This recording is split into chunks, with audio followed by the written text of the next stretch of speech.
Okay, everyone, it's 7 o'clock. So I'm going to call the September 17th, 2019 Planning Board meeting to order.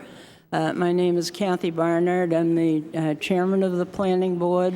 And down at the, to my extreme left at the end of the table, Brad Harriman, who is the representative. Did I say left again? To the right. Brad Harriman, who's the representative from the Board of Selectmen. Next to Brad, Peter Goodwin, then John Thurston and Mike Hodder. To my left, Vaughn Dugan, who is the vice chairman of the Planning Board, and Susan Replier. Next to Susan, Matt Sullivan, our planning director. The first item on tonight's agenda is the continuation of the master plan public hearing. As many of you know, we held the first public hearing on August 27th, 2019, and at that time it was determined that we would continue this so that people had more time to look at the master plan and possibly offer more comments to the planning board. So let me just quickly go over how this is going to operate tonight. I'm again going to go through each chapter. We'll have and I'll ask for public comments after each chapter, starting with the housing chapter. Then after we've had public comments, I'll see if the planning board members have any comments. And then at that point in time, we'll close that hearing and go on to the next chapter. At the conclusion of presentation or comments on all of the chapters, then there'll be an opportunity if someone feels as if they have neglected to mention something or they wanted to make an additional comment, there'll be another opportunity. And after we've heard all of those comments, we'll then close the public hearing. So why don't we get started, if that's clear to everybody and all planning board members okay with that procedure. Okay, the first chapter is the housing chapter.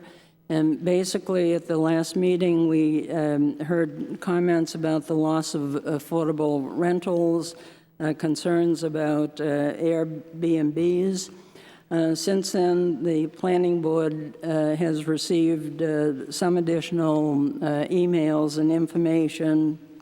We were asked to take a look at the Laconia ordinance for short-term rentals, and so Planning Board members have a copy of that. We've heard about how a community in New Jersey is addressing the issue. Also, emails about how Boston and Portsmouth have also been dealing with this issue. Actually, we did not mention in the housing chapter anything about short-term rentals. But it is mentioned in the future land use section. And in that section, which is the last chapter, we say that we would monitor the trend of short-term rentals and mention less than 7 days and differentiate between long-term rentals and short-term rentals.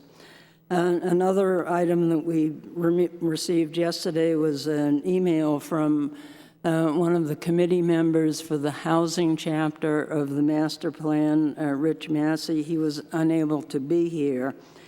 And he mentioned in his email that we had discussed this at the housing chapter meetings, which we had. And the committee decided that we should not take a position on this.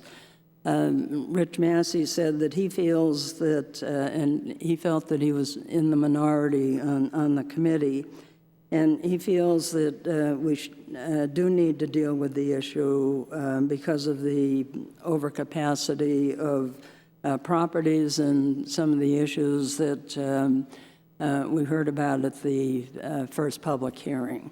So with that, those comments, then I will open the public hearing for the housing chapter. So if anyone has any additional comments, please come on up and make your comments to us. Okay.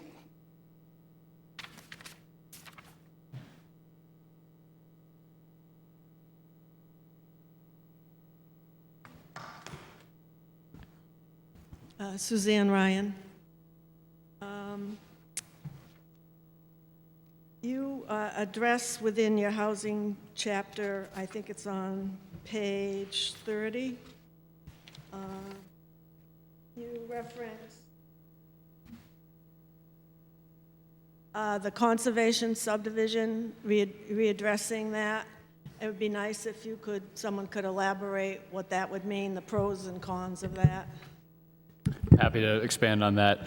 There's been discussion both at this committee and at the planning board level that the existing conservation subdivision ordinance has not been used effectively for conservation subdivisions. In fact, we've seen more traditional subdivisions over the past 10-year period. And the reason for that, we believe, is because the ordinance is both very complex to understand, and also what we call the yield formula within it is not clear to developers who are trying to use that section of the ordinance.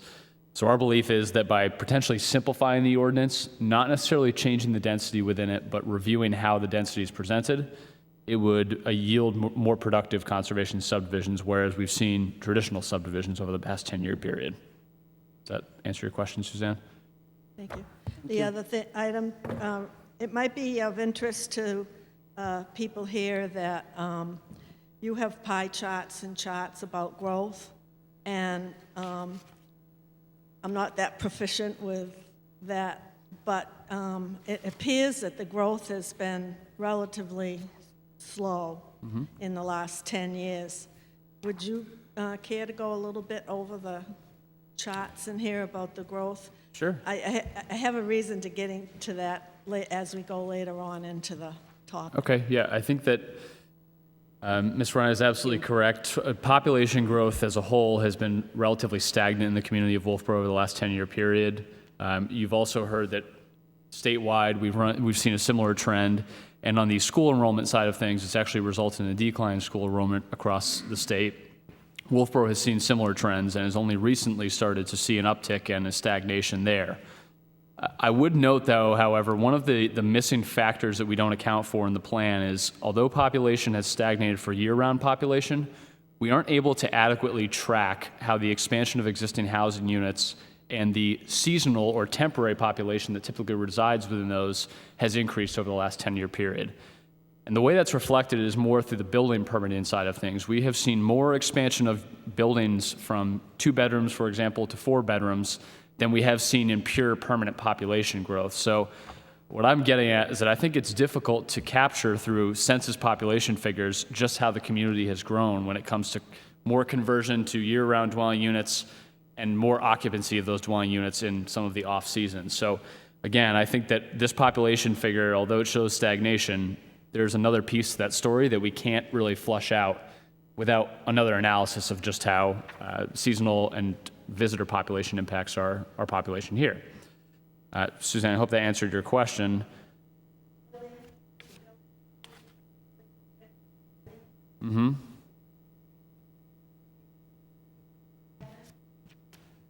The building permitting has been on an increase over the last 5-year period. One of the obvious factors there is the recession hit as soon as the 2007 plan was adopted. We saw a great stagnation in building permitting at that time. Over the past 5-year period, we've seen a sharp incline in building permitting. We certainly see that within my department. But over the past 2-year period, we're seeing that stagnate to some extent. We haven't seen a great increase. But we believe that building is really at some of its highest rates it possibly can be within the community right now, and certainly our building permitting data is reflecting that. One thing I note here, though, is that the building permitting data reflected in the document reflects single-family dwelling permits. It does not reflect residential additions, so it gets at the same issue that I mentioned before, and that is that Although we're not seeing new single-family home builds, we are seeing many expansions of existing single-family homes to accommodate more people, which can potentially have more impact on the services that we provide as a community. That's a factor that's not included here. Our single-family dwelling unit permits don't show a great change over time, with the exception of the recession. But I would argue that's not the best way to capture how growth happens in the community of Wolfeboro. We're not seeing new single-family lots developed. We're seeing a lot of expansion of existing lots and additional burden on those lots, particularly along the waterfront.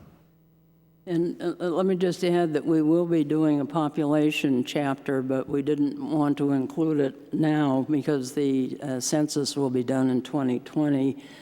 So we'll be waiting for that new information and do the chapter probably a couple of years. It usually takes 1 or 2 years to get all the information. So you'll be hearing more about that, and probably we could bring in building permit information, and we've had discussions about summer population, possibly information about how much the population increases in the summer.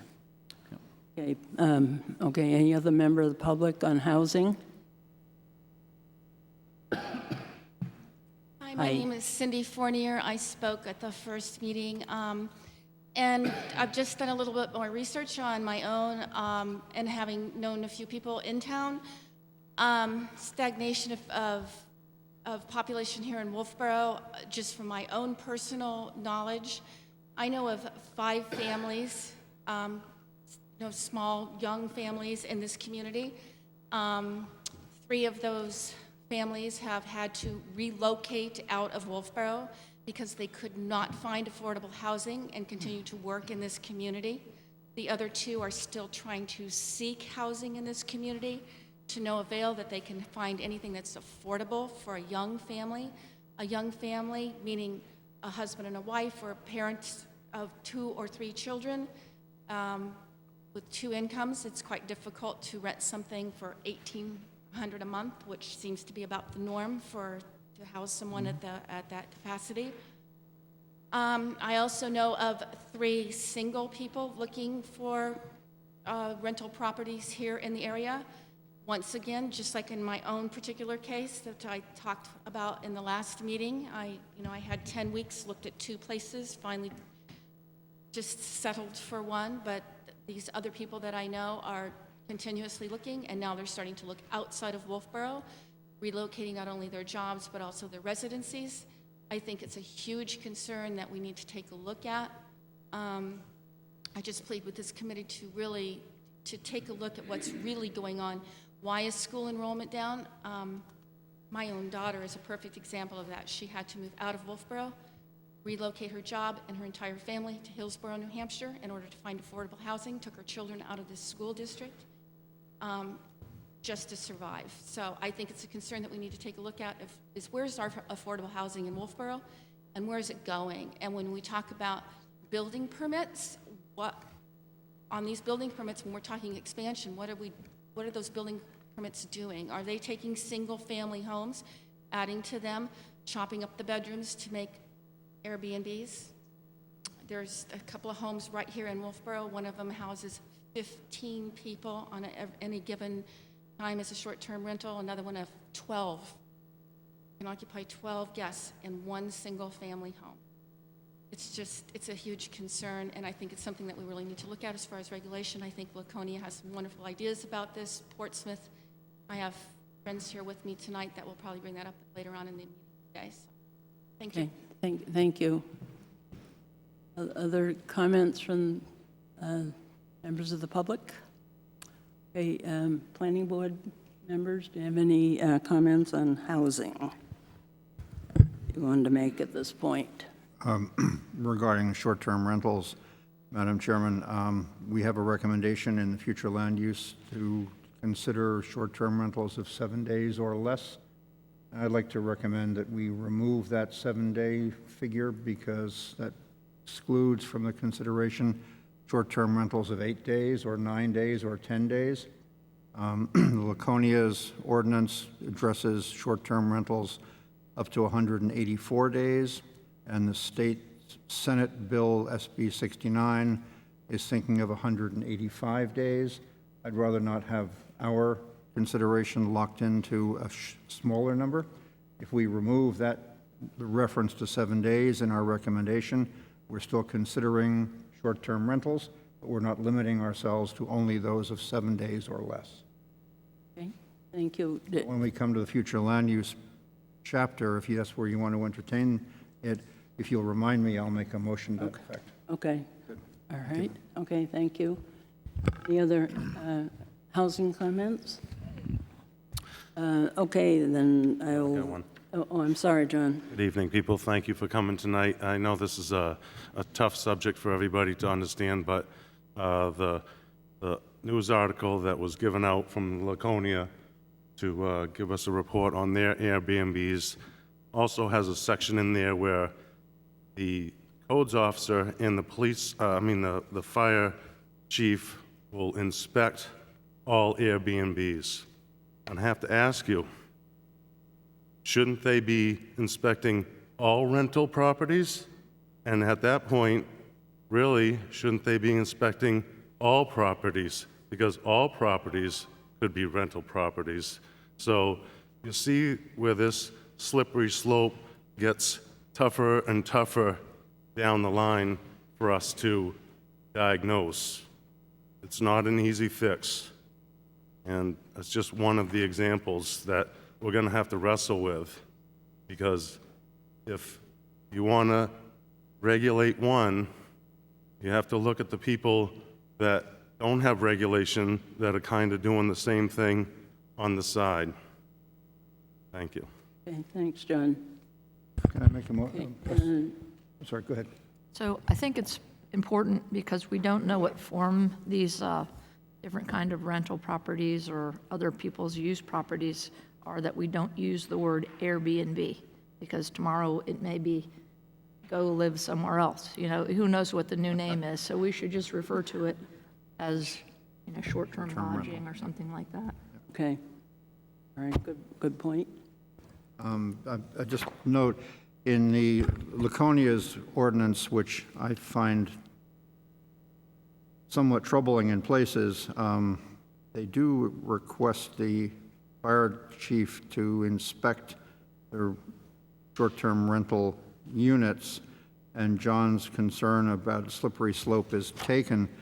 The state Senate Bill 69 limits those sorts of inspections only to short-term rentals and specifically excludes single-family dwellings and multi-unit dwellings containing 2 units, and so on. There's a lot to be learned from the state's proposed bill. I think that for our town, it would be good exercise for us to watch how the Senate Bill 69 develops in committee and in discussion, and see what sorts of definitions and parameters they come up with.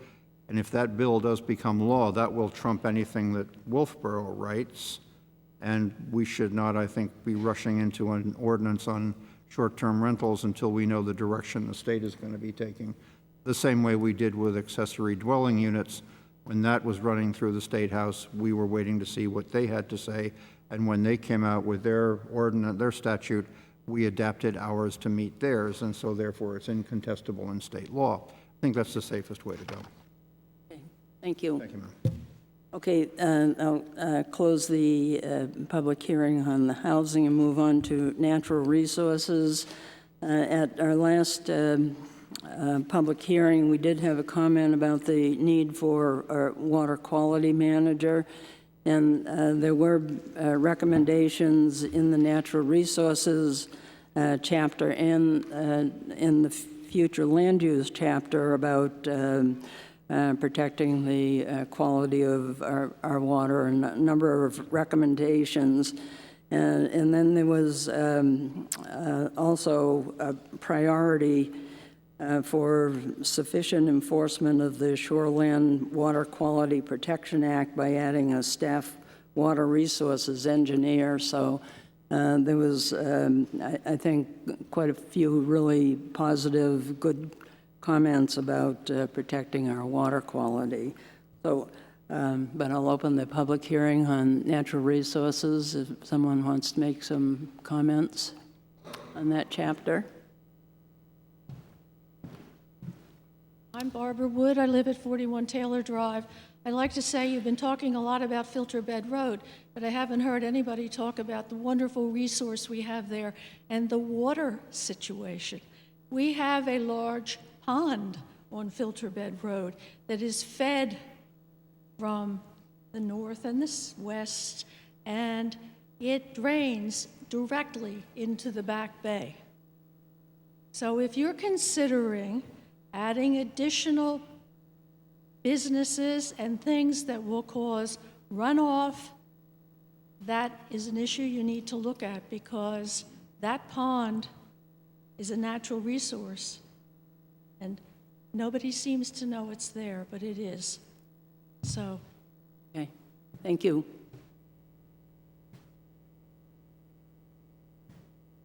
Hi. Bruce Turkelson from Taylor Drive. I mentioned to Matt last time we were together, there is a substantial river that runs down Filter Bed Road, goes through a pond, comes down and runs behind People's United Bank, runs, Wedco is there, office is there as well, and the Napa store, and it is fast-running water. Everything that comes down Filter Bed Road goes into what we call the swamp. It's just to the east of the road itself, and it runs all the way through, goes under Bay Street. There's a pretty big bridge there at Bay Street, if you know that, and it runs straight out into Back Bay and then into Lake Winnipesaukee. It's running water most of the season, and especially when it rains. Thank you. Okay, thank you. Anyone else?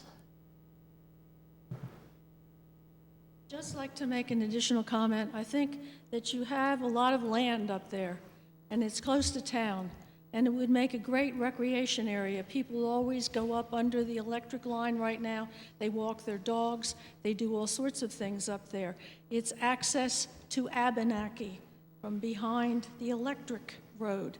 And I think you need to think about what you want to do up there, whether you would like to have people having more access to recreation. They already ski up there, they hike up there, people bicycle up there, and I think you need to think about that before you consider making that a road where people won't be able to walk and go and enjoy the natural resources that are up there.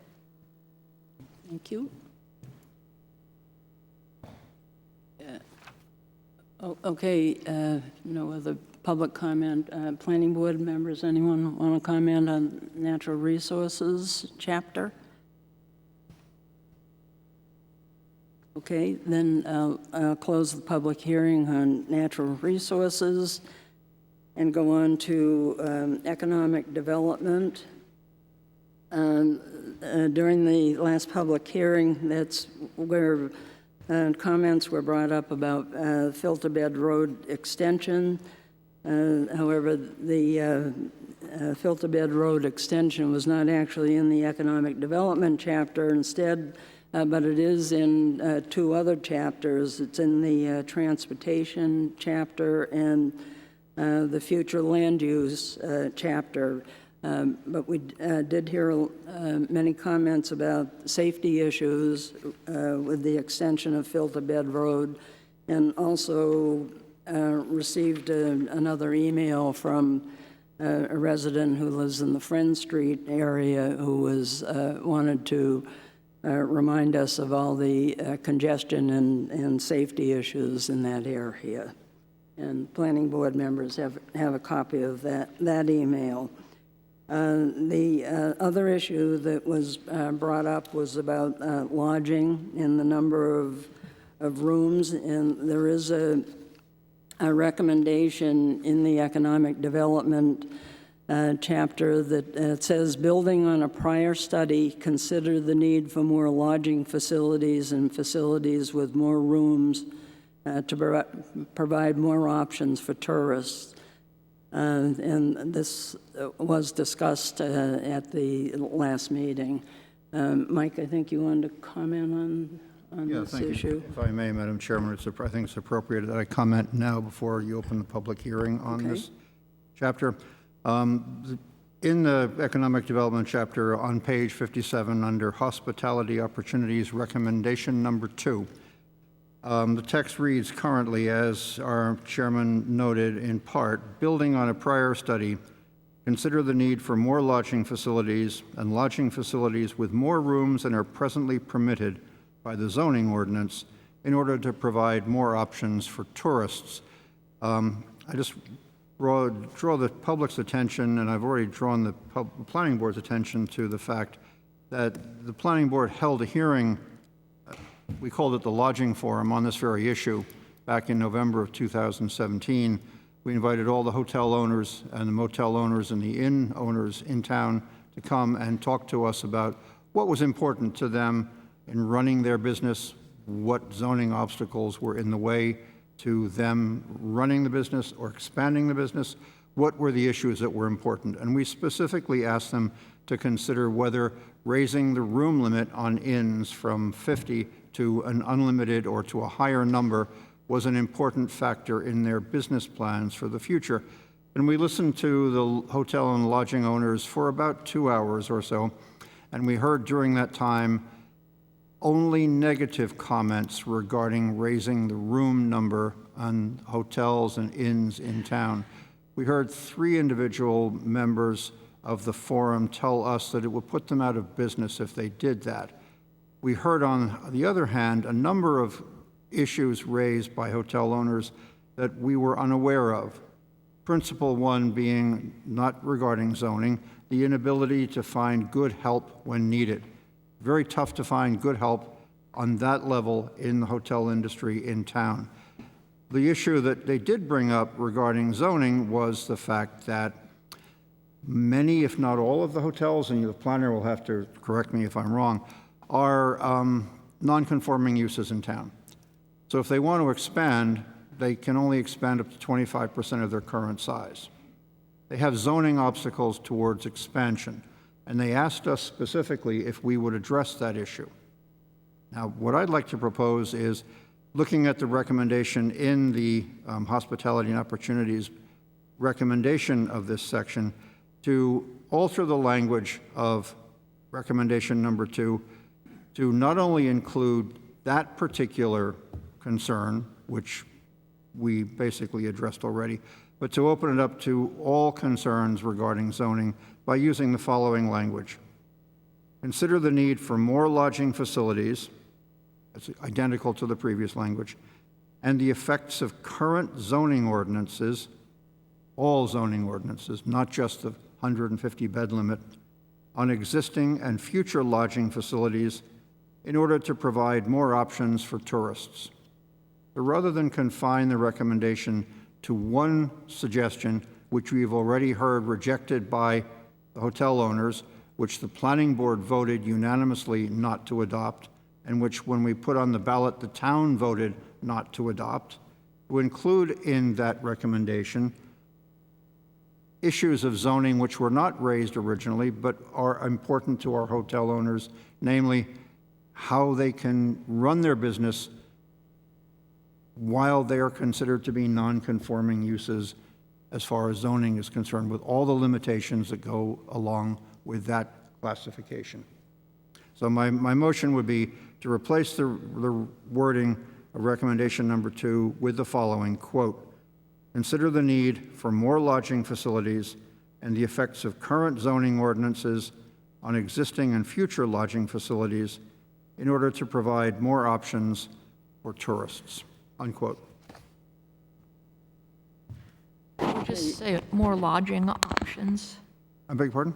more lodging options instead of getting specific to who it is for, just more lodging options. Sure. I was just copying the wording from the original text. But if you want to insert lodging, I'd be happy to amend my motion to insert the word lodging in front of options at the end of that sentence. So that would be the new motion would be, consider the need for more lodging facilities and the effects of current zoning ordinances on existing and future lodging facilities in order to provide more lodging options for tourists. Oh, I thought the tourist was going to go. Just for anybody, like my mother, for instance. Does she live here? Sometimes. Well, I guess she doesn't qualify. Fine, then sorry to make this confusing. No? I just didn't understand what you were asking for. So I'll read this again, third time, hope it's lucky. Consider the need for more lodging facilities and the effects of current zoning ordinances on existing and future lodging facilities in order to provide more lodging options, period. Okay. Is that what you were looking for? That's what I meant. Okay. Okay, now, Mike, you said it was a motion. Do you want me to go ahead and open the public hearing and then make the? No, I or do think you that Yeah, I'm sorry. can you, Yeah.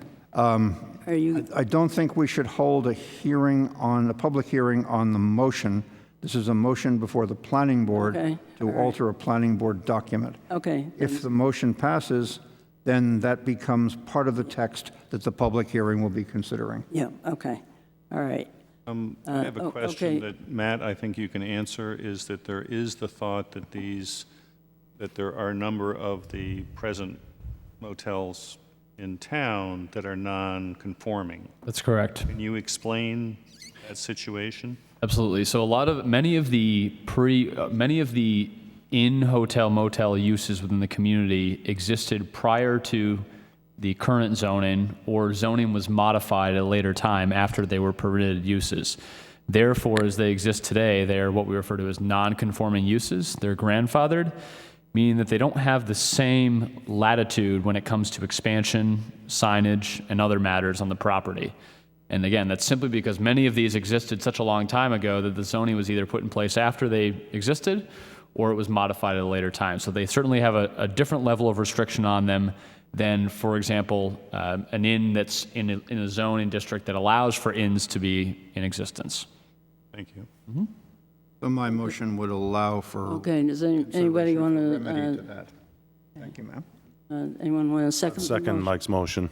Okay, motion has been made and seconded. Any other discussion? Okay, you all set to vote?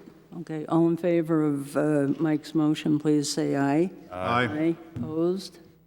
Abstentions? Okay. Okay, now I'm going to open the public hearing, and what we've just done is modified the wording of the lodging facilities, as has just been explained. So, anyone want to make a comment about the economic development chapter? I wasn't here at the last meeting. I had a Okay, conflict. can you tell us who you are again? Barbara Wood, 41 Taylor Drive. I've Okay. said it twice before. So Yep, you well. obviously know who I am. But anyway, what does the planning board envision the uses for Filter Bed Road? I have not heard any people say what they envision as far as zoning restrictions, the type of businesses and things. And I would like to know, when they put forward the master plan, what they think.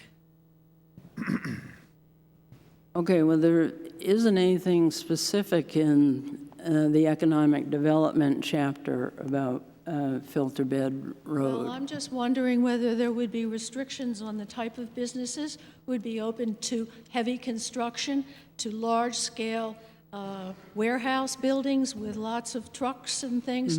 And so I think when we talk about Filter Bed Road, and as I've said before, it's a wonderful natural resource back there, we need to think about what we would do to open that road and why we would want to open it. Okay. So- All right, thank you.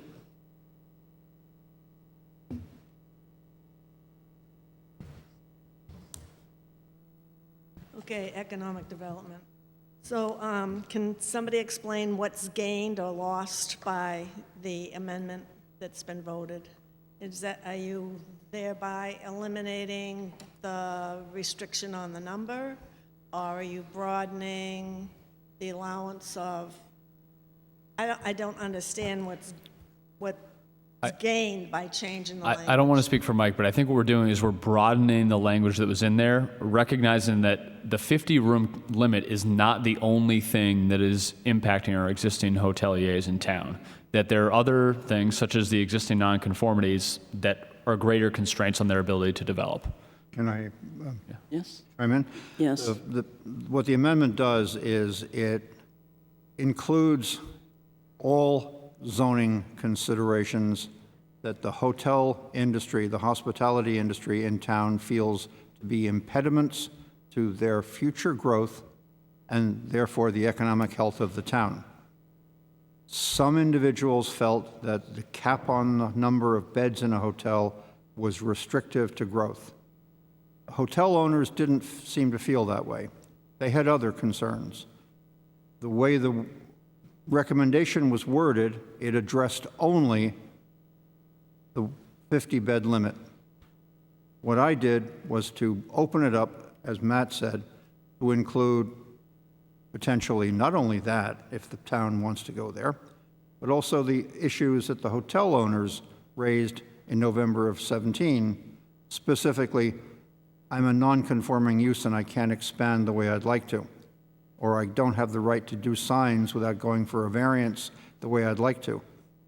We're now going to be looking at all zoning impediments, not just one tiny bit not suggested by the hotel owners themselves. Does that make sense? Thank you. Further on this, in the economic development chapter in the introduction, it says, consider importance of greater downtown areas as the center of development. And I asked you if you could bring the map along tonight. Mm-hmm. Can you give us a visual with the map? Because in your introduction on the first meeting, you said, we're not going to change zoning lines as we know them on the map. I didn't say that we absolutely would not. I said that we would not do that at this, as part of this master planning process. But that's not to say that in the next 10 years, the planning board wouldn't choose to change the zoning Okay. boundary. That's All right, just to so clarify. you clarified it to say that at that meeting, you were Right. not going to change zoning lines. That's exactly right. However, this master plan has the Yep. ability to do that. That's right. And we find the term greater downtown for development, and then there's a reference to a conference center in this section. I'm wondering what the board feels about that. So, because there's other chapters that I'd also like you to point to where you consider greater downtown, because I know we have different categories for the downtown area, for which I have mixed them up from time to time.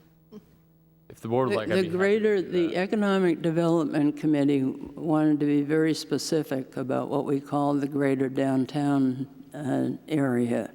And so it was the Central Business District, which is all of Can we see it on the? this can we area. s- Let me just, I was just doing a preamble because we did have a lot of discussion about this at the committee. So it was the Central Business District, it was Bay Street Limited, and Wolfeboro Falls Limited District.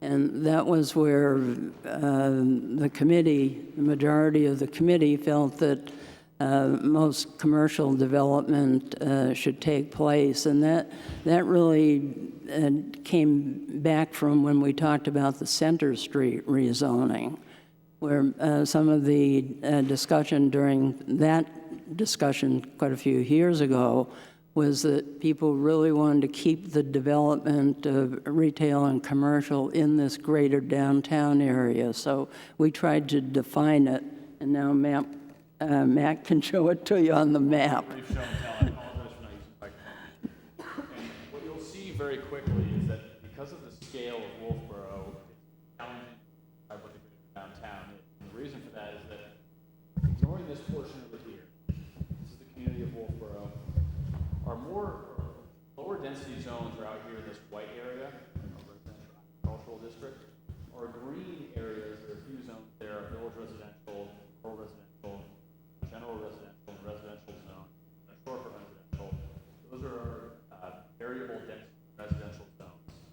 Really what we're talking about here, a little more specific in a second though, is our commercial zoning is generally red distance. We have the one down South Wolfeboro, which is the Weston's Auto Body.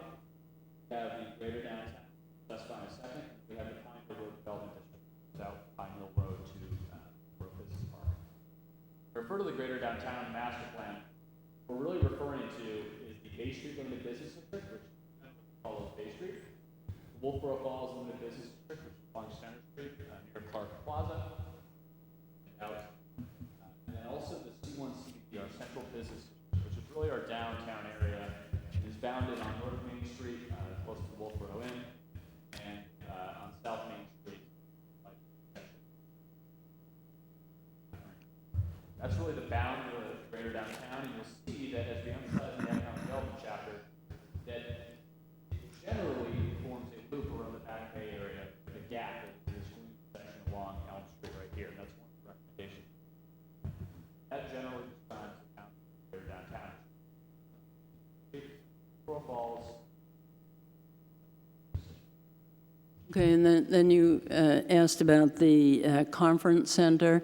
That came up at the Economic Development Committee meeting by a couple of our members, and I think they were trying to think of areas that we could have used, maybe existing facilities or something of that nature to bring more businesses. We're trying to make Wolfeboro more of a four-season community, and that possibly a conference center would help develop the four seasons of bringing people in off-season into town. So it wasn't a plan to build some big conference center. It was more looking at existing facilities, see what we have, and see how an idea like that could be developed.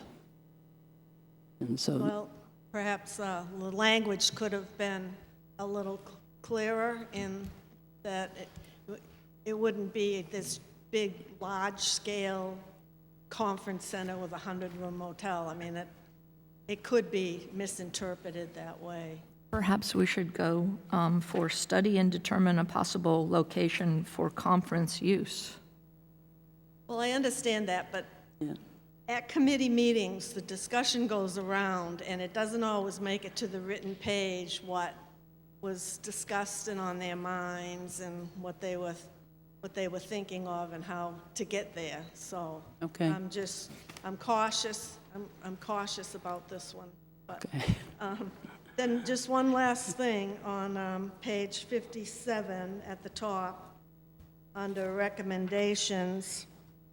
It says, develop a monitoring and tracking system for determining downtown commercial space and vacancies. I think that it should have been done along with this at the same time with some kind of graph or chart or statistic or something, because certainly there's enough real estate people in town that would be willing, in fact, and some are on the committee that would be willing to help get that information. I think before we think about expansion of downtown, let's get a handle on what's happening to the businesses downtown. We see a lot of turnover for sure, and some vacancies. So I think that would be on the to-do list, number one, within this economic development chapter. So I think generally there may be a misunderstanding about what the master plan does. The master plan puts forth a reading of what the current situation is, and then it goes through and lists a number of recommendations and goals, and those are to be implemented possibly in the next 10-year period. So you see a lot of words like consider, promote, provide. It means that these things are pretty much our work list and the work list of other groups in town, you know, whether it's the fire department or the code enforcement, that need to continue to follow these goals and recommendations and bring them to fruition, but that's over 10 years, and then we'll do it again in 10 years. So this doesn't say, do this, the zone is changing to thus, filter bed road is this, all of those specifics. This describes how we are going to look into it and what direction we'd like to go into. Thanks. Thank you. My point being that. That wasn't addressed at you. That was general. Yeah. Sorry. Yeah. Thank you. But my point is that there is a definite direction within the economic development chapter. You can see that we're talking about changes in the greater downtown area. We're talking about expansion, infill, different types of way of looking at planning and development. And in other chapters, we did do statistical information. We just talked about population growth, housing unit growth. In the land use section, we talk about percentages of protection and so forth. And I'm just simply saying, I'm not criticizing that it didn't get done. I'm asking that it be put number one on the priority list of the to-do list. And I know there's an implementation section, so I don't know what order that's in, but it seems to me that should be number one. Okay. Thank you. Thank you. Okay. Okay. Cindy Fournier, just kind of recap a little bit. Having spent 11 years in this town in the hospitality industry in a management position, I know the true struggles of trying to find good help in the hospitality industry, or find any help for that matter at some point in time in the hospitality industry. So I guess my question to this panel is, as we talk about expansions and we talk about what's happening to our downtown area, I think it's pretty clear, it is, with me anyway, the nucleus of what the problem is there's no place for people to live.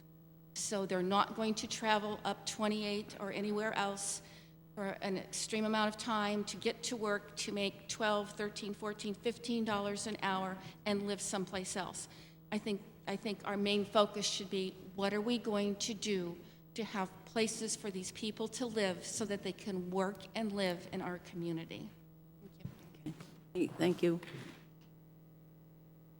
Okay, anything else on economic development? Planning board members, any thoughts, comments? Okay, then I'll close this public hearing and move on to community facilities. This chapter and the following one, arts, culture, and heritage, both of them are packed with really good resource information, and I would encourage people to take, if you haven't already, take a look at these two chapters. The committees, I think, did a really admirable job of putting chapters together. But anyway, the community facilities, I will open the public hearing if anyone has any comments they want to make about community facilities. Okay, planning board members, any comments? Okay, then I'll close the public hearing on community facilities and move on to arts, culture, and heritage. If I could just make one comment, Kathy, I want to apologize to the committee members for calling this the Arts, Culture, and Heritage. After substantial discussion, it is the Arts and Heritage chapter.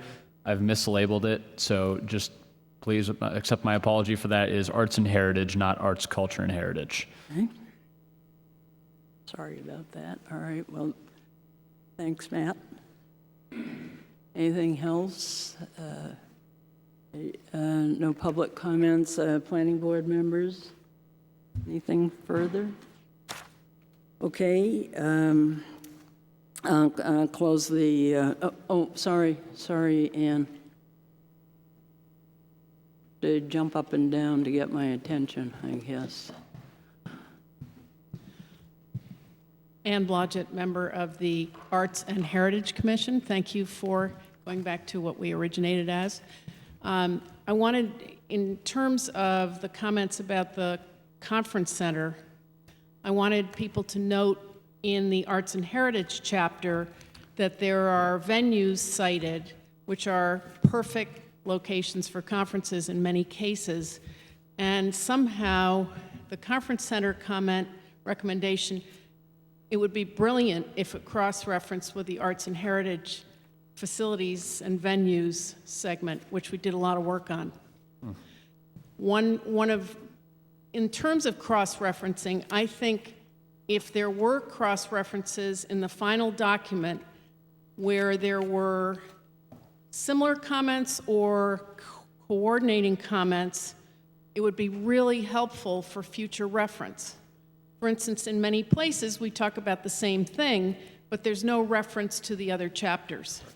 Now, that sounds like a lot of work, but the user in the end run is going to have a hell of a time weeding through this without cross-references of where there are those common themes. Just a thought. And maybe some of the community would help in editing. Thank you. Madam Chairman, if I may, I would second that comment. That's one thing I noticed about the master plan. I think it would be useful if the board were to take the document following the conclusion of this public hearing and do just that, make a lot of cross-references, and perhaps recraft the introduction to draw the reader's attention to where these sorts of issues exist. Okay. All right.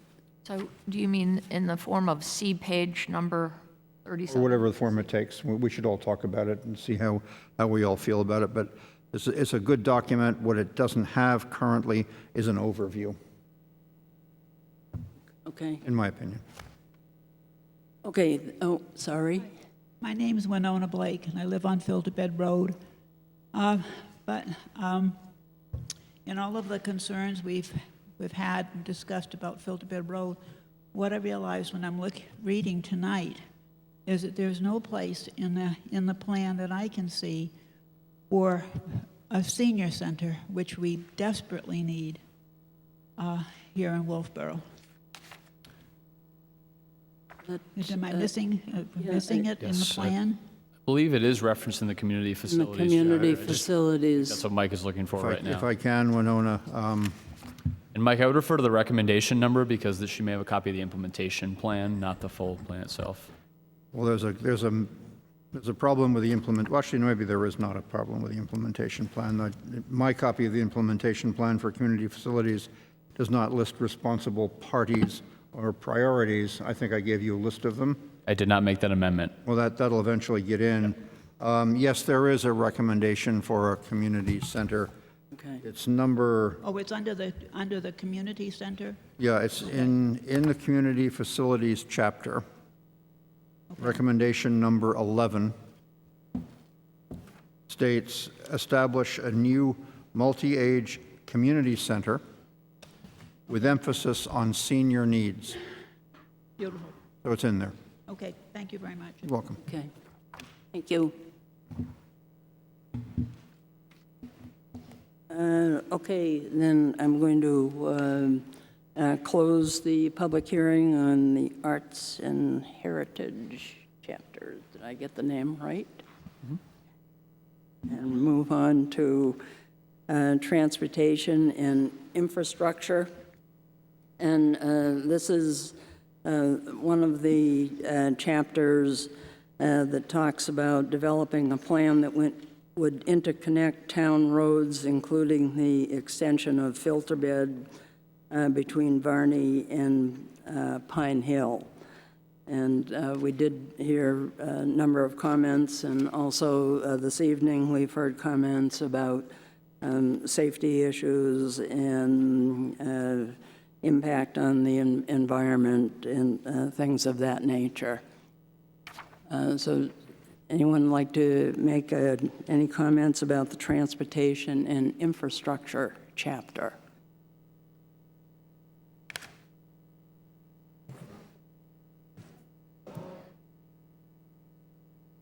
Oh, sorry. My name is Bob Burke, was 21 Friend Street, and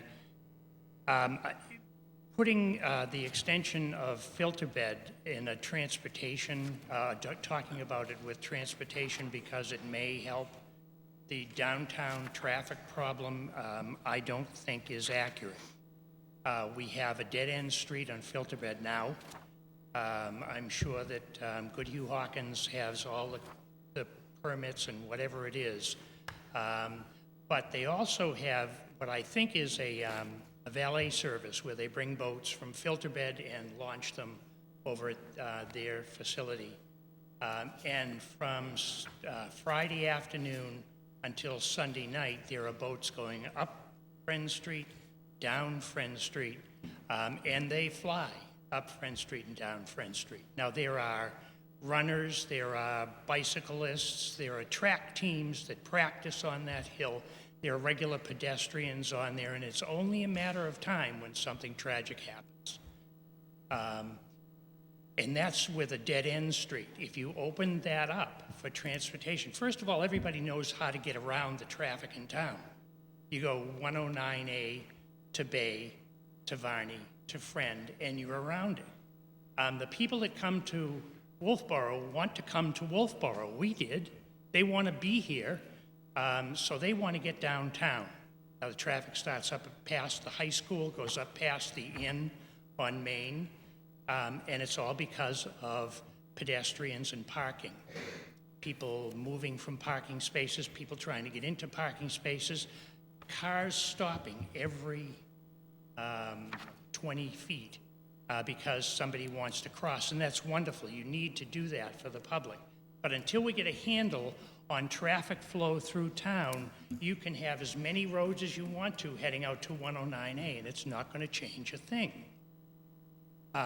With synchronized pedestrian lights, you can have traffic flowing for 2 minutes through town. That never happens.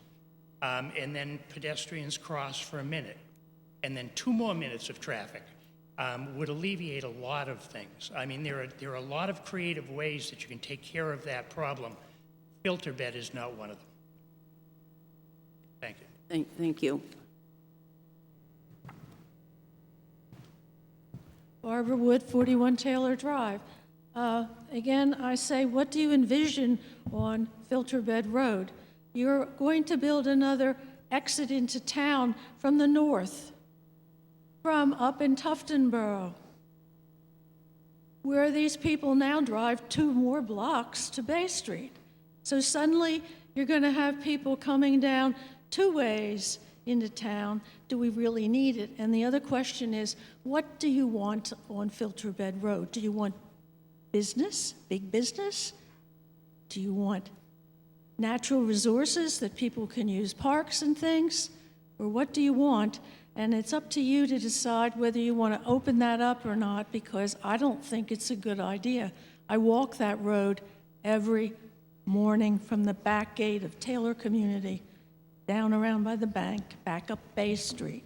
Bay Street is what needs work. Thank you. Okay, thank you.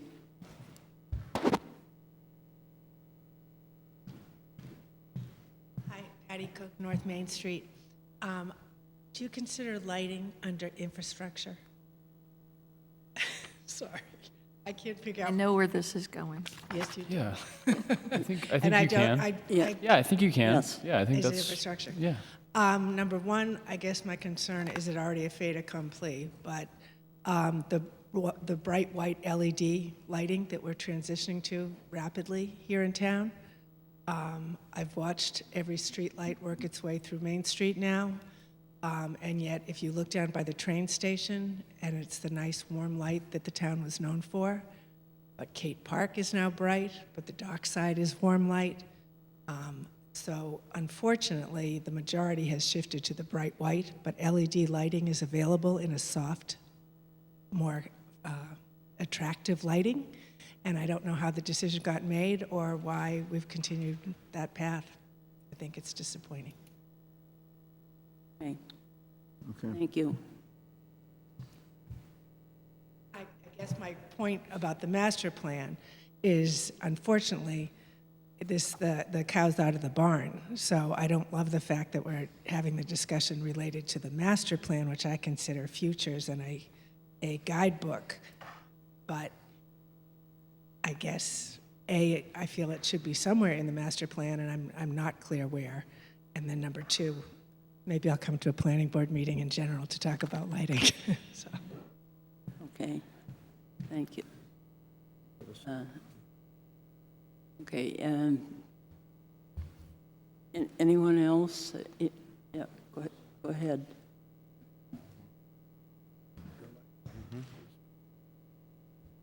I wanted to give everybody else a chance. I've got to kind of hop around on this chapter. In the land use chapter at the end, there's mention of filter bed road, so I think I'd like to reserve that discussion. What I noticed is that on page 131, while expansion is desirable, they're talking about sidewalks. While expansion is desirable, upgrade and repair work must be addressed first through a sidewalk assets management plan that develops a strategic operation, maintenance, and expansion schedule with predictable funding needs. And what we have before us this year is we're talking about one particular sidewalk being expanded, and I don't believe that this, hope everyone's okay. I don't believe that we have an overall schematic or plan for expansion of sidewalks, and one is taken preference because of something that's being projected to be built in the future in that location. So I do like the idea of doing all that, but I'm not thrilled about the idea of going forward with picking up a sidewalk to do this year without that foundation. That's just a comment. The other thing was a compliment. On page 137, sewer. It says, when considering upgrades and expansion, ensure that the long-term capital and operation and maintenance costs are included for review and analysis. Oftentimes, when we're working on a capital improvements program, we don't get the long-term expenses associated with that, so I'm glad to see that's being looked at. This filter bed road of 138, I'd like to hold off until the end.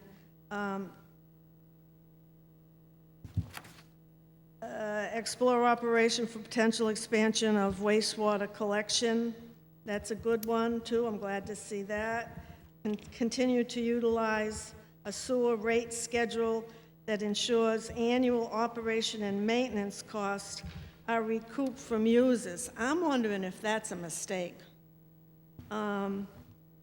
Continue to utilize a sewer rate schedule that ensures annual operation and maintenance costs are recouped from users. Currently, if I understand it correctly, on sewer, water we do that, but on sewer, the taxpayers pick up a sum every year to transfer money into the shortfall for sewer.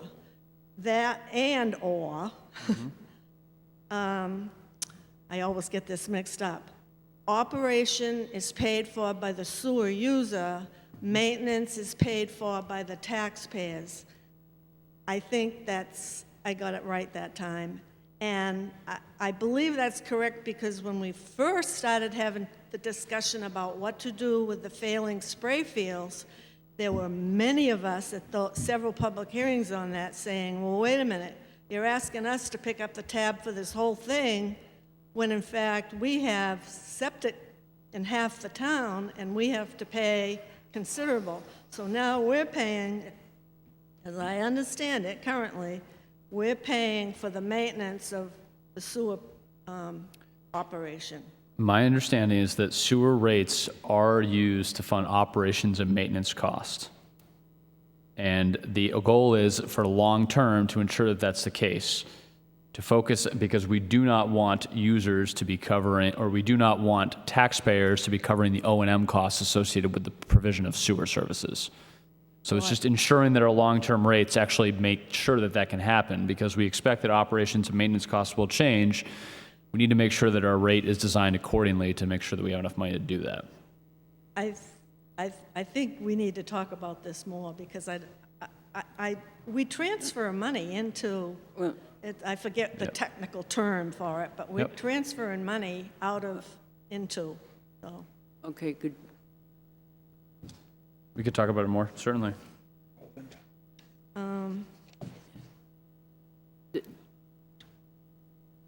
Suzanne, I think could that's- I just let Linda address that issue? Is that what, Linda? I can't hear you. Did you want to address this issue? No, that's good enough. While Suzanne is talking, Yeah, well, she can stay right here. yeah. The general maintenance of the system is by the user. Right. Capital outlay or warrant articles are paid for by the tax rate or the taxpayer.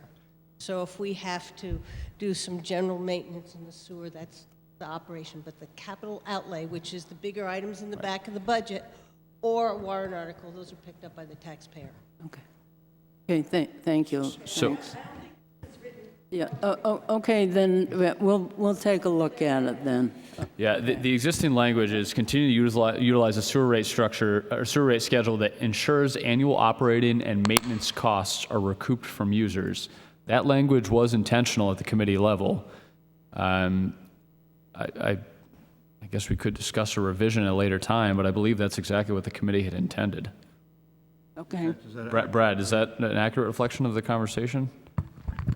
Yes, it is. As Linda explained, it's the major, the outlays there of providing, like the RIB site that we just had to put in and stuff, and now have to redo there, because that's going to help the overall health of the town by keeping the lake clean and stuff, which is going to be, the benefit to the entire town. That's why we've been doing it that way over the years. But as you said, the maintenance of the actual collection system and the plant itself there are borne by the users and stuff to maintain those, the fees for all of that stuff. So that is, we talked about that very deeply at the committee level, and that's what we came up with. Okay, thank you, Brad. Okay, any other comments? Transportation, infrastructure? Yes, sir.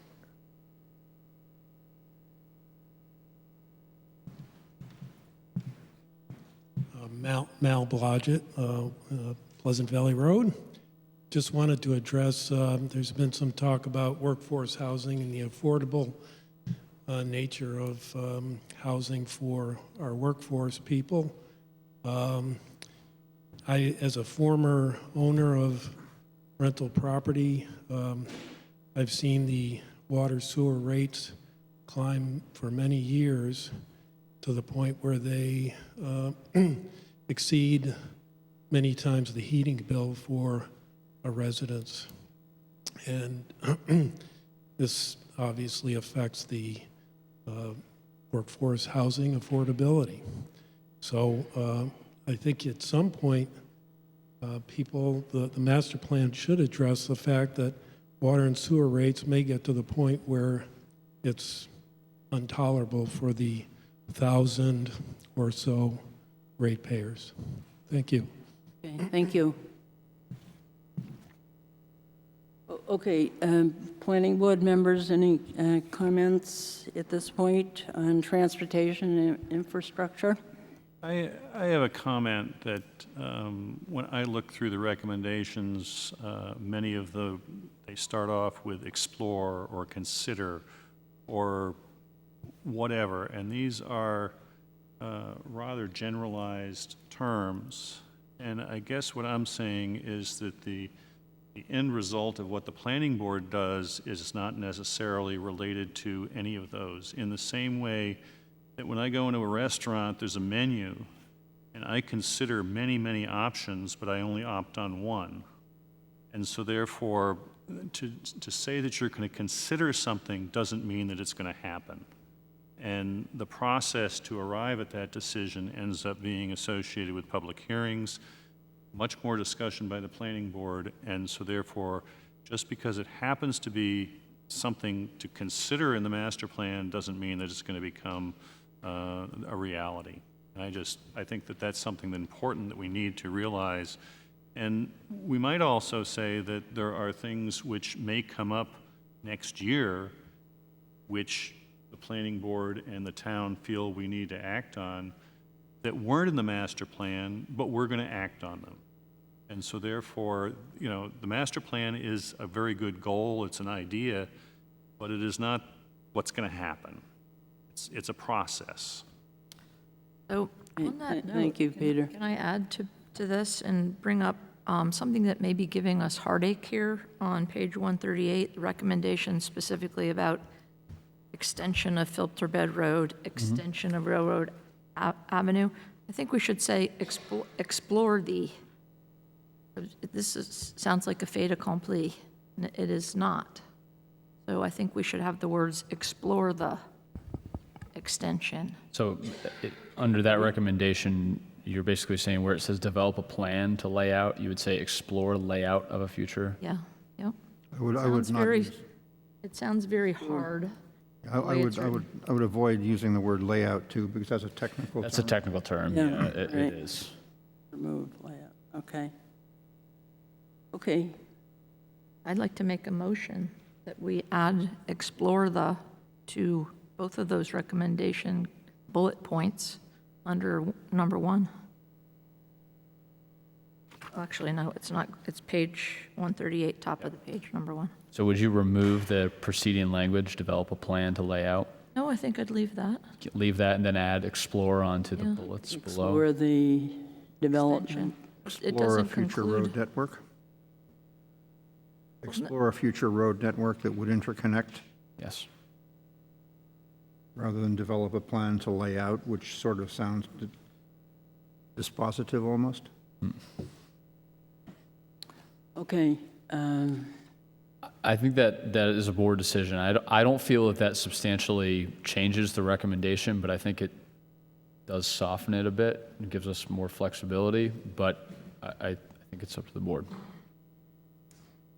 okay, do we want to, but you want the 2 changed, is that right, Vaughn? That's what I you're would suggest proposing? we add explore the in those bullet points. Okay, and, 2. well, you're saying page 138 and then the one in the future land use? No, just 138. I don't know about. Okay, okay, all right. Are we also suggesting that, so this recommendation would then read, explore a future road network that would interconnect, correct? That's how it would start? And then in the 2 bullets below, it would say explore extension of Filter Bed Road and explore extension of Railroad Avenue? That Is, It's Vaughn's motion. My motion was just simply to add explore underneath in the bullet points. okay. I think And we'll, and that doesn't prohibit us from developing a plan. okay, is everybody clear about that? No, Okay, not to be pedantic here, but if you're developing a plan to lay out and you're going to explore this and you're going to explore that, you've got 2 contradicting concepts there. Not necessarily. You're exploring these 2 particular roads. It doesn't mean it has to be those. Your goal is to develop a plan. It's your motion, Vaughn. I'll go with your wording. So I move that we add simply explore the in front of the 2 bullet points, naming specific roads. okay, motion has been made. Somebody want to second the I'll motion? second that. Motion has been made and seconded. Any other discussion? Okay, all in favor, please say aye. Aye. Opposed? Abstentions? Okay, so basically, we've attempted to soften this this recommendation. Okay, so anybody want to comment on that before I move on? Can I make one further comment? Certainly. The point raised by Patty Cook regarding the use of warmer LED lighting in town, if that's something this board has some authority over, I would like to recommend that we consider that at a future work session and get that perhaps implemented. And I have to confess ignorance, I don't know how we would do that, but it sounds like a good idea to me. I would prefer warmer lighting than that harsh bright white that we have currently around. So I'd like to recommend that if, again, that's in our purview, if we have authority over that, let's get it done. We certainly have some authority over some of it, Yeah, yes. we have Absolutely. we have standards.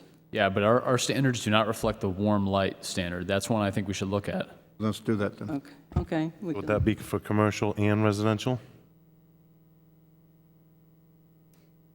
Well, I think that's something we should discuss. It's commercial. That's Yes, the site plan regulations contain commercial standard, well, multifamily and non-residential, but I think that's exactly what we should discuss because there are some very light standards in the existing zoning ordinance that apply to residential, but they do not deal with color temperatures, that sort of thing.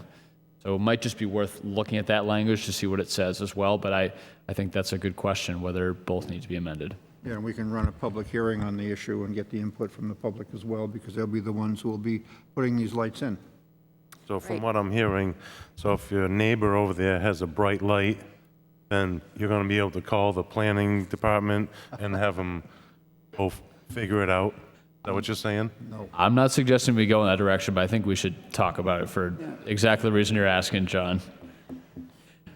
I think, yeah. okay. So that's going on as basically a separate item because we do have lighting standards and we can certainly look at it. Yes, I do share some of John's concerns, though, about... Right. But we do have language, and I think we should look at that language to see how it maybe should be modified. I have a suggestion to be more proactive with our master plan. What if on page 136, under the goal, improve the quality of travel in Wolfeboro by enhancing the quality of the area traveled, we add number 6, encourage adjusting light standards to encourage warm light, the use of warm light, or something like this. Use of warm light. Well, that's direct. It's encourage, and we're talking about light I would just standards. point out, under future land use, there is a recommendation that says review and update existing lighting standards to encourage more warm lighting while incentivizing the use of energy-efficient LED bulbs. So that is in the plan already. Okay. The question, I think, here in this chapter is whether or not you want something specific to street lighting, which would be more focused on that particular type, which I would argue the planning board has little authority over, but you may just want to comment on it if it's something you think would impact the community character. But that's... It definitely would. You open up that can of worms. So who has authority over streetlights?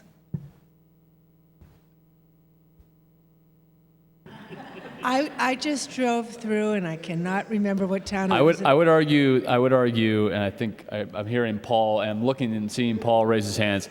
I think the Board of Selectmen have jurisdiction there because it's in the public right-of-way. I think that's the case. I don't believe the planning board has jurisdiction over street lighting.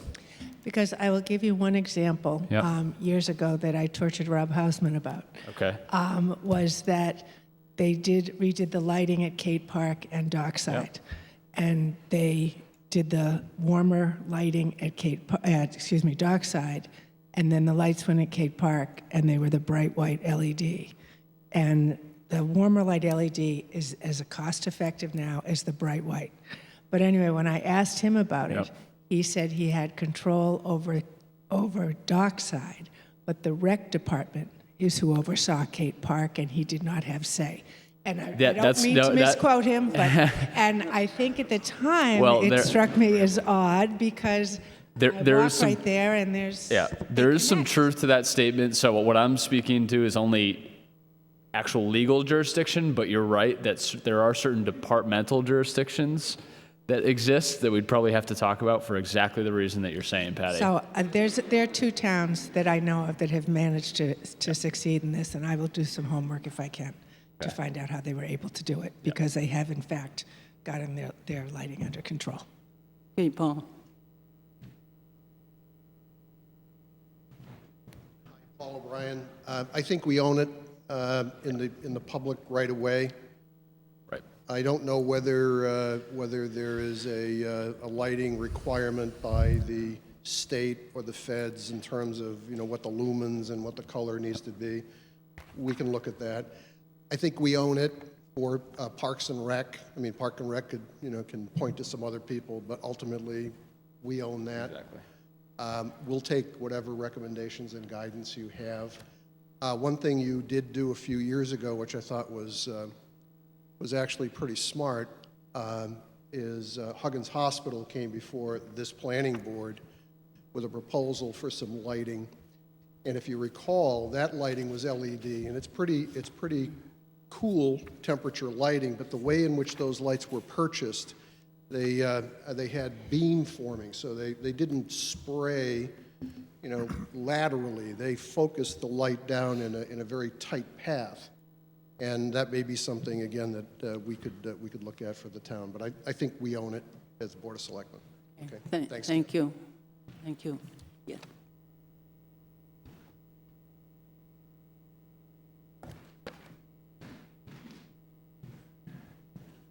Ann Blodgett, Brook Crossing.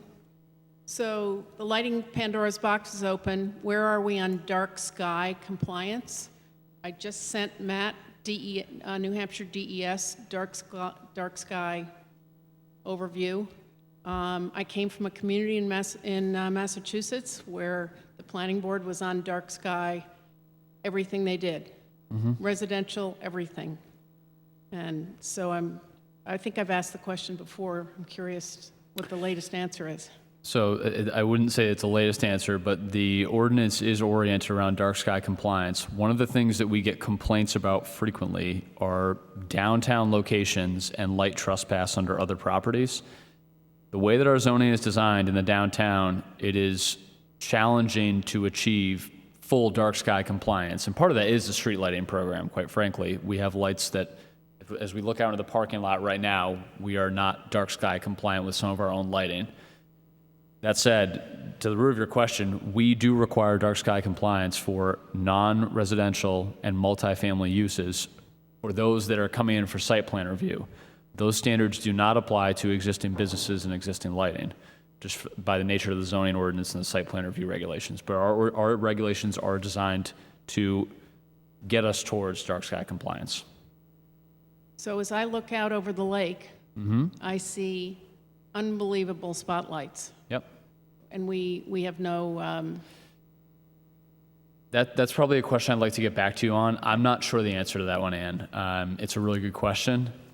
I don't know how we control that when it's the jurisdiction question comes up of you're viewing it from the water.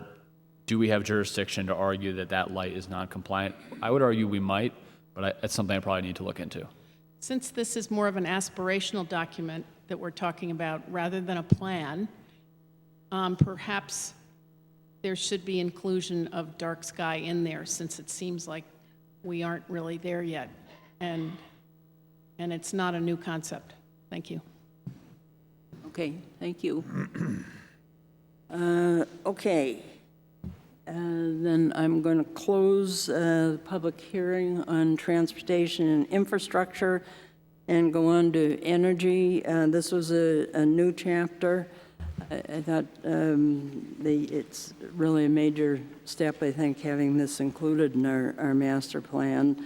There were some comments that there wasn't enough focus on solar at our last public hearing, but one of the members of the committee got up and said that there really was a lot of focus on solar. So does anybody have any additional comments for the energy chapter?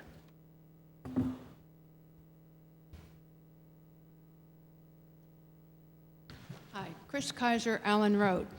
not one word in this document that I read says anything about our internet. What are we doing about getting fiber this side of the lake? I was at the post office today, and they gave me an IOU for $4.98 because the internet was out, and they couldn't run their machine to process my credit card. And I know that everybody has had internet problems. Service is abysmal. So what can we do about getting some fiber over here? Thank you. Thank you. Go-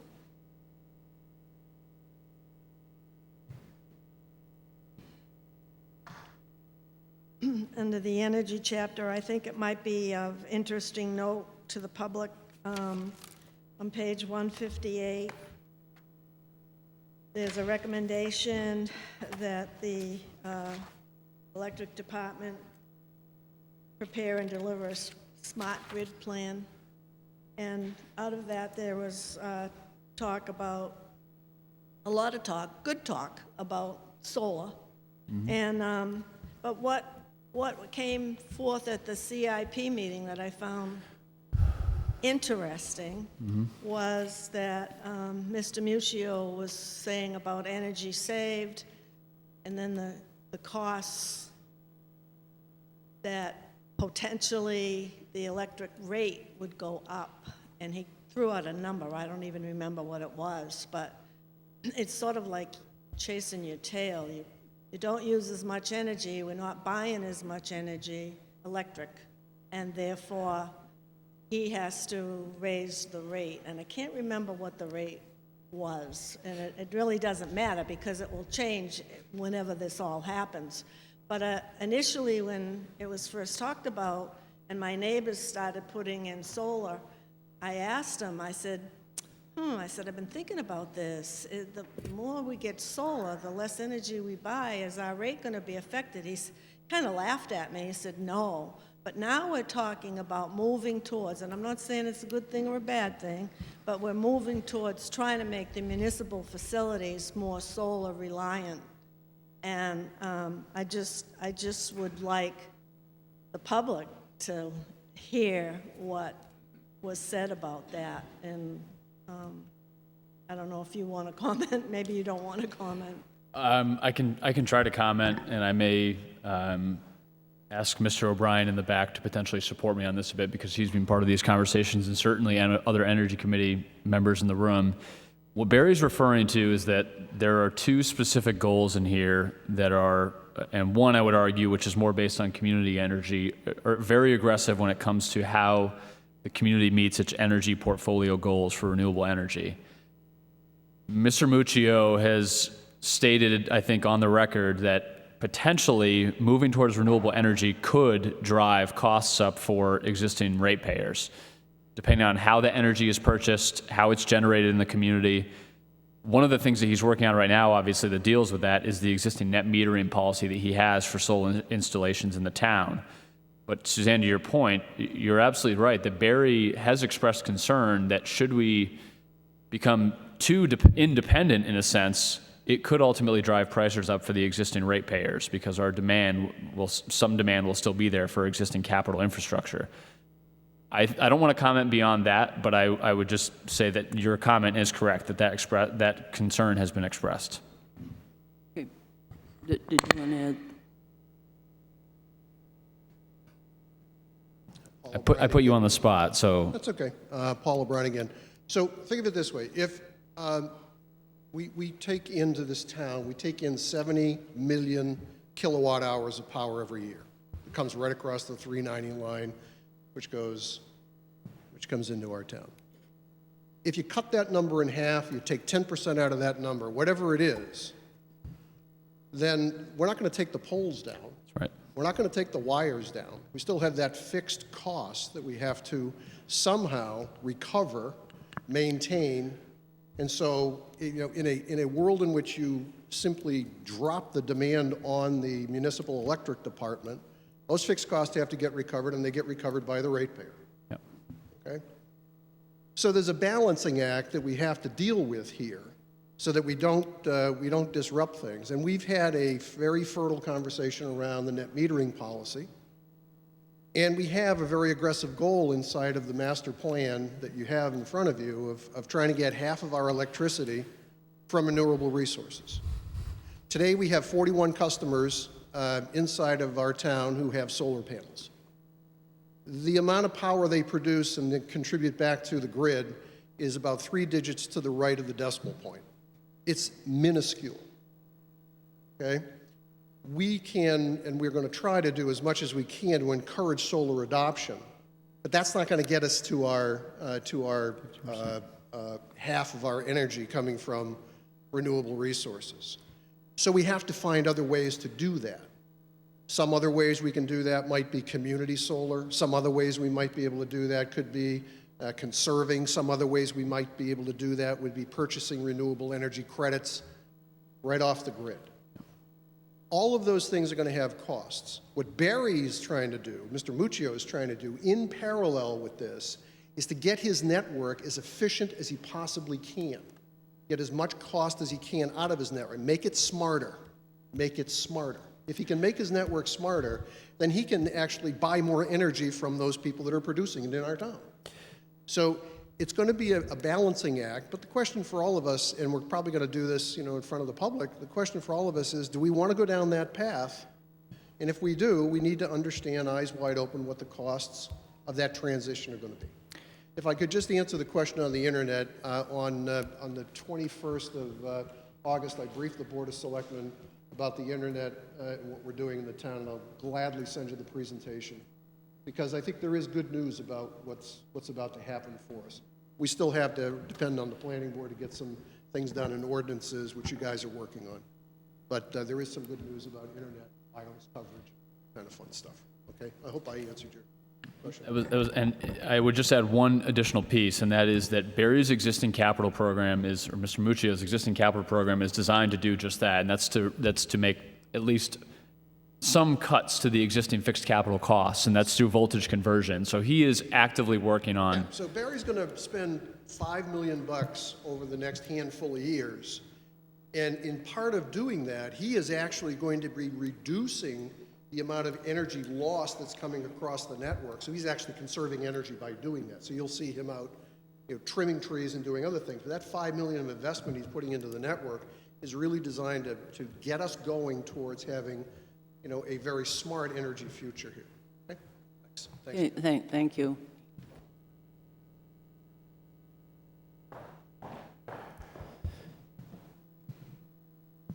Hi, my name is Nancy Hirschberg, and I served on that chapter. There are two things I just want to also expand a little on.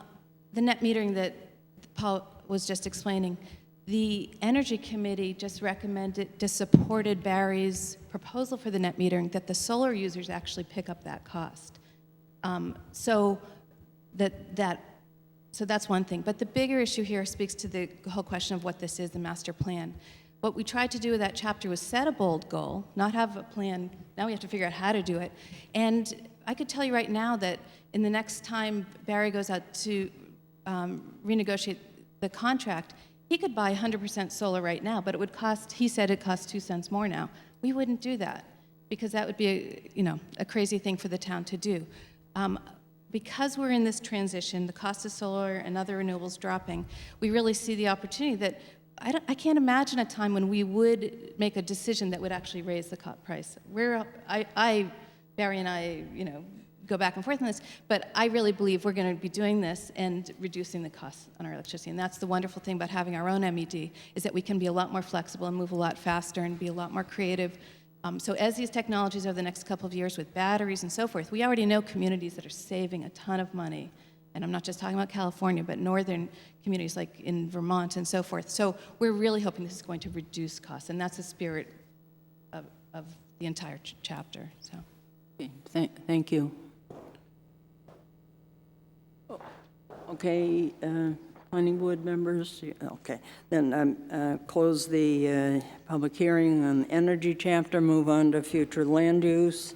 This is where we again talk about extending filter bed Road, it says, consider extending for a new access corridor and provide an area that is suitable for residential or commercial within walking distance of greater downtown. So we have had comments about that recommendation, the previous meeting and again this evening. Also, there was a suggestion on page 178 that we consider form-based code in the downtown area. And at our work session last week, we were given some, planning board members were given information on the form-based code by Suzanne, who attended our meeting. Matt, do you want to just, since that issue has been brought up, could you just briefly explain what the recommendation was for form-based? The existing recommendation in the document is to explore the feasibility of its implementation, I would say in the downtown only. In the downtown area. Right, and the reason for that is that I think it's recognized that that would be the only zoning district in the community that may potentially have uniform design standards that could be clearly delineated, but that is an exercise that the board would have to go through to determine whether it's even feasible to do so. But Right. that is the only place at this time that I would recommend it be explored. Okay, thank you. Okay, so I'll open the public hearing if anyone wants to make any comments about future land use chapter. Yes, hi, I'm Meredith Barlow, 1 Wesley Lane. At the previous meeting regarding the master plan, we submitted a letter to the board with some of the issues where the residents, we're representing the residents in that area concerning Filterbed Road. We understand that this is just under consideration, but we want to voice our concerns, and we did in that letter. Okay. And we were just wondering if you could give us any information. There were several questions in there, if you had a chance to review the letter. And also, we do appreciate all the time and effort you spend here. Okay, well, right now it's a recommendation, and we really haven't started looking into the issue. Do you have the? Meredith, do you have a spare copy of the letter that Yeah. I looked at? I'm sorry, I just don't have a copy on me right now. Thank you. No, that's okay. Thank you. But I'm not sure that we can answer all of the questions in there because we. Yeah, right.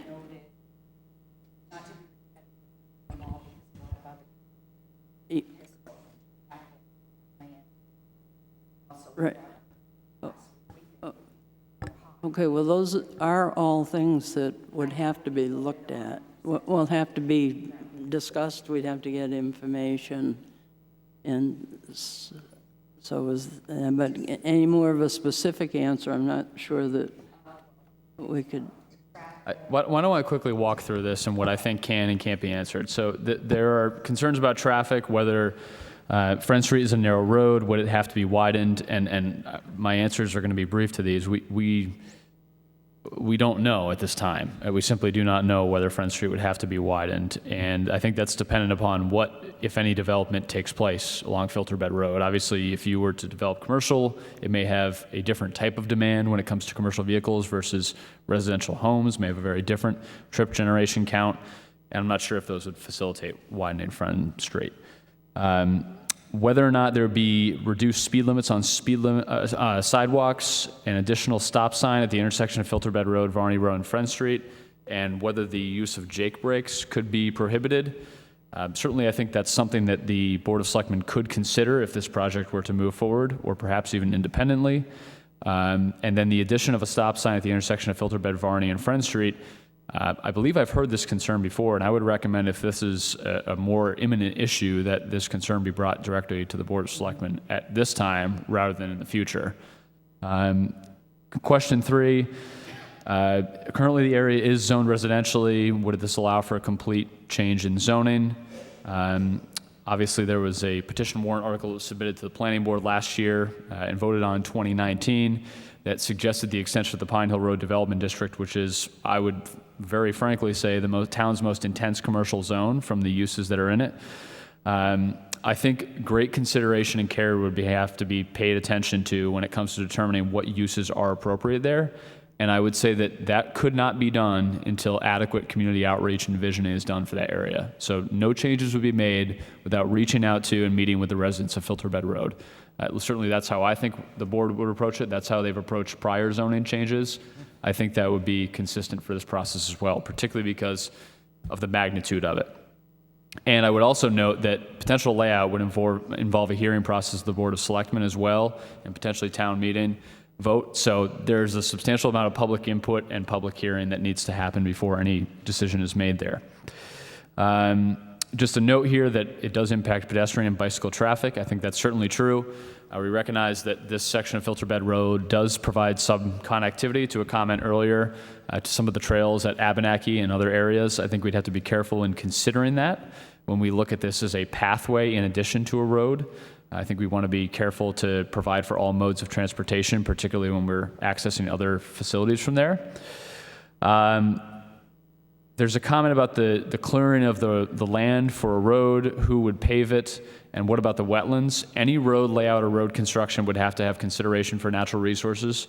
Any impacts to those would have to be vetted through the planning board, Board of Selectmen process. And as far as the payment of this, what this plan contemplates is a town layout, in my opinion. And for that reason, it would likely be the voters that would be voting to lay that out. So that's what's proposed in this plan. And as far as timeline, this is not I'm pretty confident saying this is not a 2020 project. There's substantial effort that needs to go into meeting with the community to determine how viable this is. What type of zoning, and this gets to Ms. Wood's questions before, what type of zoning does the planning board recommend for this area? I can't speak for the board, but I think that the board is not making any recommendation at this time and would have to study the feasibility of any type of use there, and of course how it would impact the existing residential and commercial character that exists there. And I think that that's a critical question for everybody. And the question about what is meant by the creation of a new transitional zone between Pine Hill Road, Filter Bed Road, and Bay Street, that was a comment that I had made, I believe, at the last meeting. Explained it, yes. Yep, and I think I did explain it at the last meeting, but essentially we have Bay Street Limited Business District, which is sort of a retail and office-based focused zone. We also have Pine Hill Road. Those are separated by a residential district currently, and the question is whether or not we should have a transitional zone that is somewhat more permissive than the Bay Street Limited Business District, but not as permissive as the Pine Hill Road Development District, so that we can sort of have a gradient of uses leading out to that more intense zone. That's what I'm referring to when I'm speaking about a transitional zone. That's something that I think the planning board has talked about, but again, I think the board recognizes that there needs to be more work done to identify what uses are even appropriate in that area before doing so. Hopefully I answered all your questions. You did, and thank you, and we understand this just under consideration, but we want to beginning as opposed to Right. being too late. Sure. So thank you. Thank you. Thank you. Okay, other, go ahead.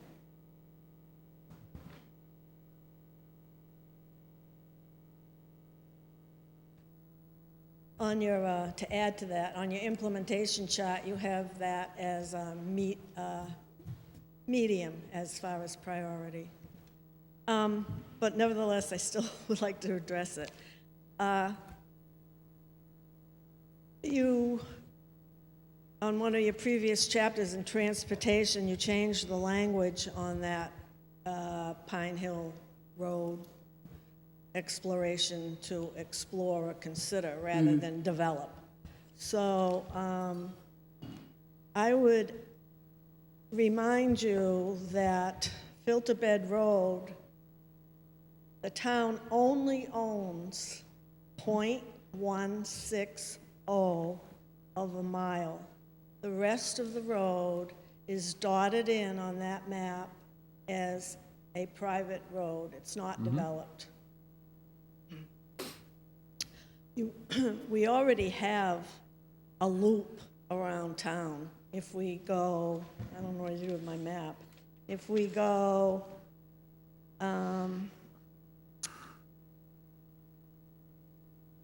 Bay Street will get you to Elm to Pine Hill.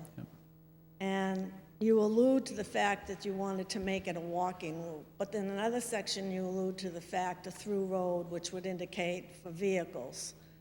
So without going into a lot of detail, I would ask that you consider rewriting your definition, if you would call it, or your goal, if I can find the page, to a more general, attainable, In the rather future than land use? aspirational. Page 182? 182. Yes, 182. Number That's right. 4 And I under think economic it's- development. I think it's over on 184 is the Yeah. recommendation. 182 says consider, so and explore, so you're in sync with what you just changed. But I would ask you to, under recommendation, to make it more vague. And I think probably the goal is to find other routes in general to lessen the congestion, which you do mention in one line in your transportation section about the problem with the congestion getting into and around town. So I've put together just a very general wording, and currently it reads, consider extending Filterbrook Road to 109A to provide for a new access corridor between the downtown and 109A to provide for an area within walking distance to greater downtown. Well, we know it's not just for walking, because when you read the other chapters, you know it's okay, for well, vehicle. So anyway, could it be something like explore routes / connectors to 109A Pine Hill Road to provide for alternate access corridors between Greater Downtown and Route 109A? Simply take out the specific of Filterbed Road, because, as I say, there's other ways to get to Pine Hill Road. And why are we targeting Filterbed Road that we don't even own? I mean, you're supposed to aspire to, but you should also try to make it attainable. This isn't even attainable in 10 years. Okay.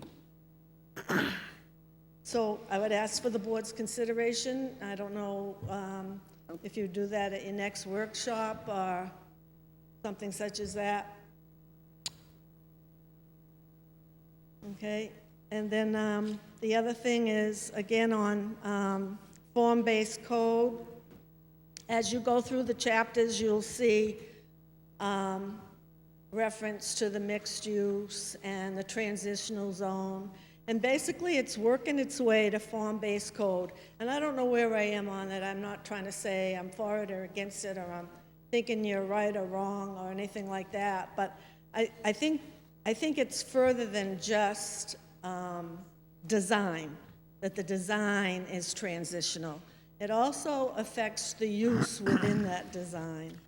And one thing, I don't know if I'm correct, but I did search, and it seems as though that if we were to adopt this method, that it's a matter of right, that whatever is designed as the formula would be a matter of right.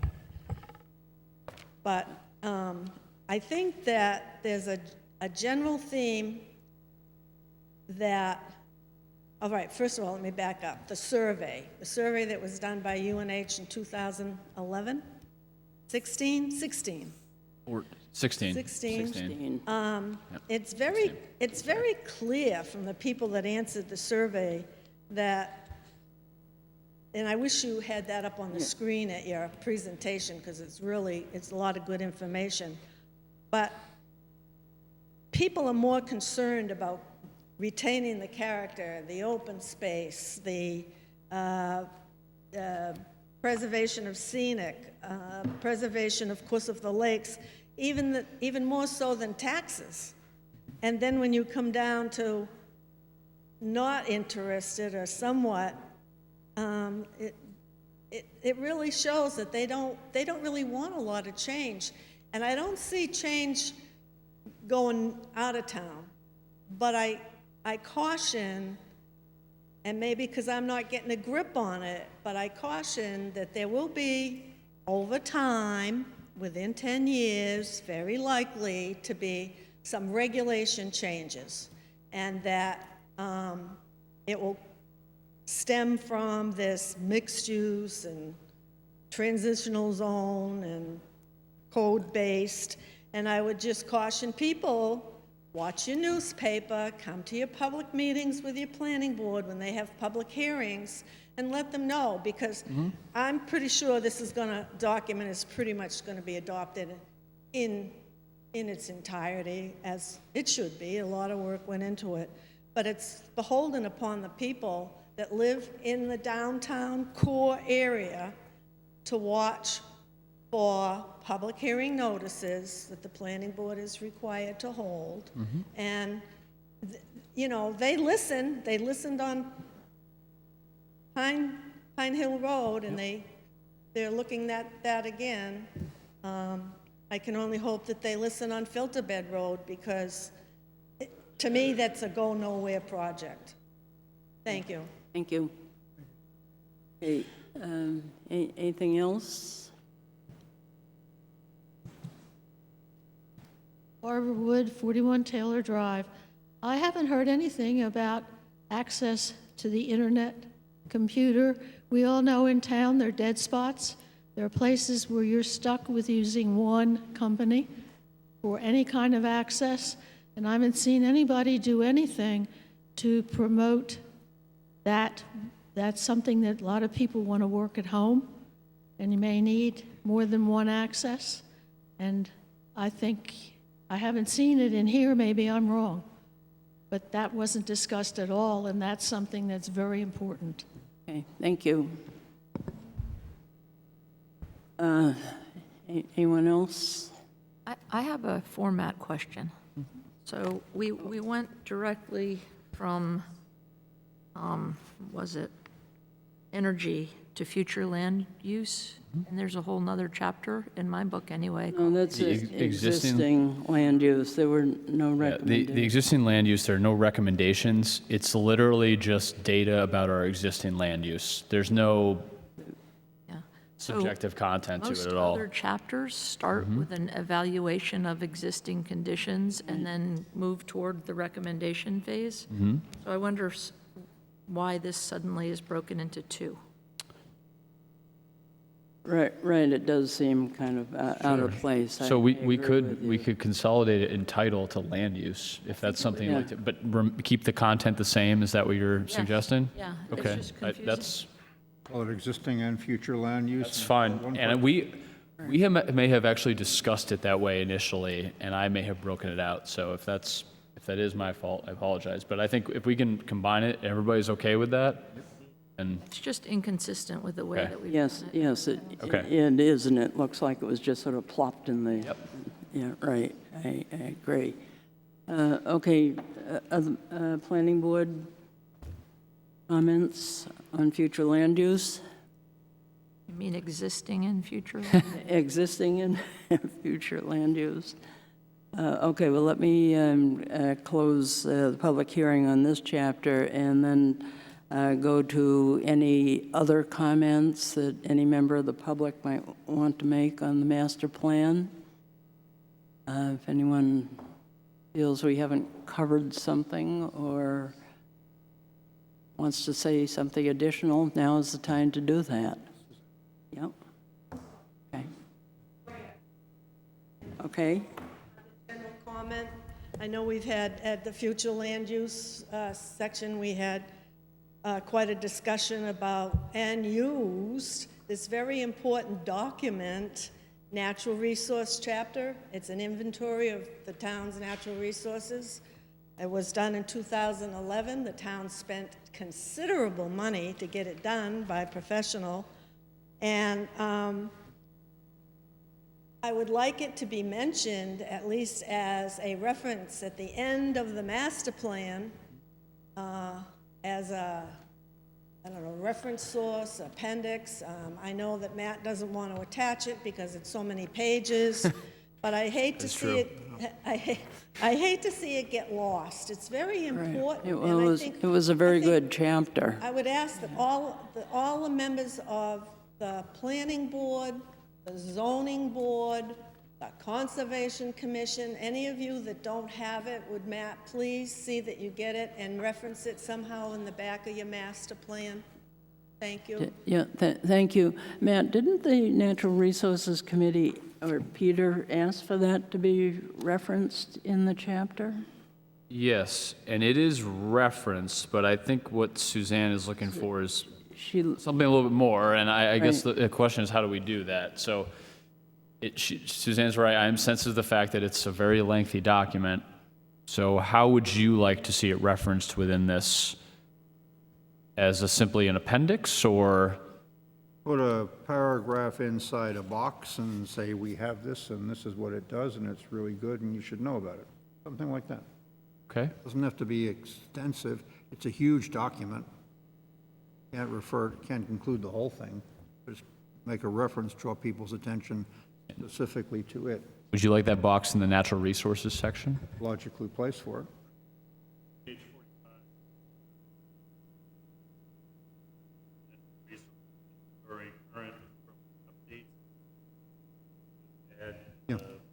Available through the website. Yeah.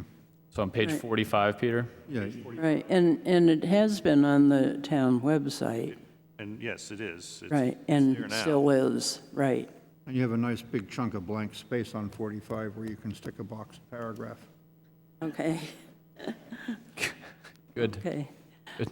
All right, any other comment from member of the public? Planning boards, general comments? I would just note that a few comments I've heard tonight are obviously the need for a cross-reference portion of this within the recommendations, which I think makes some sense. If the board chooses to proceed this evening, I would recommend that as a condition of approval, subject to your review, if you're comfortable with it. I feel it's... I don't think that personally, I do not think that this board is ready to recommend adoption of the master plan. Okay. Because I don't think it's finished. Okay. I think we really do need to go back and refer to, we need to compose, first of all, the paragraph referring to the natural resources inventory, the NRI. Well, there Secondly, quite a few. I'm sorry? There are quite a few changes. And there are a bunch of other changes that have to be incorporated. And then drawing on recommendation by Ann, we need to get a mega view, an overview of the document, and come up with some way of tying things together. And that, I would suggest, is going to put us out to the 22nd, as opposed to the 8th or the 9th, whatever that date happens to have been. I don't think we can get it done that fast.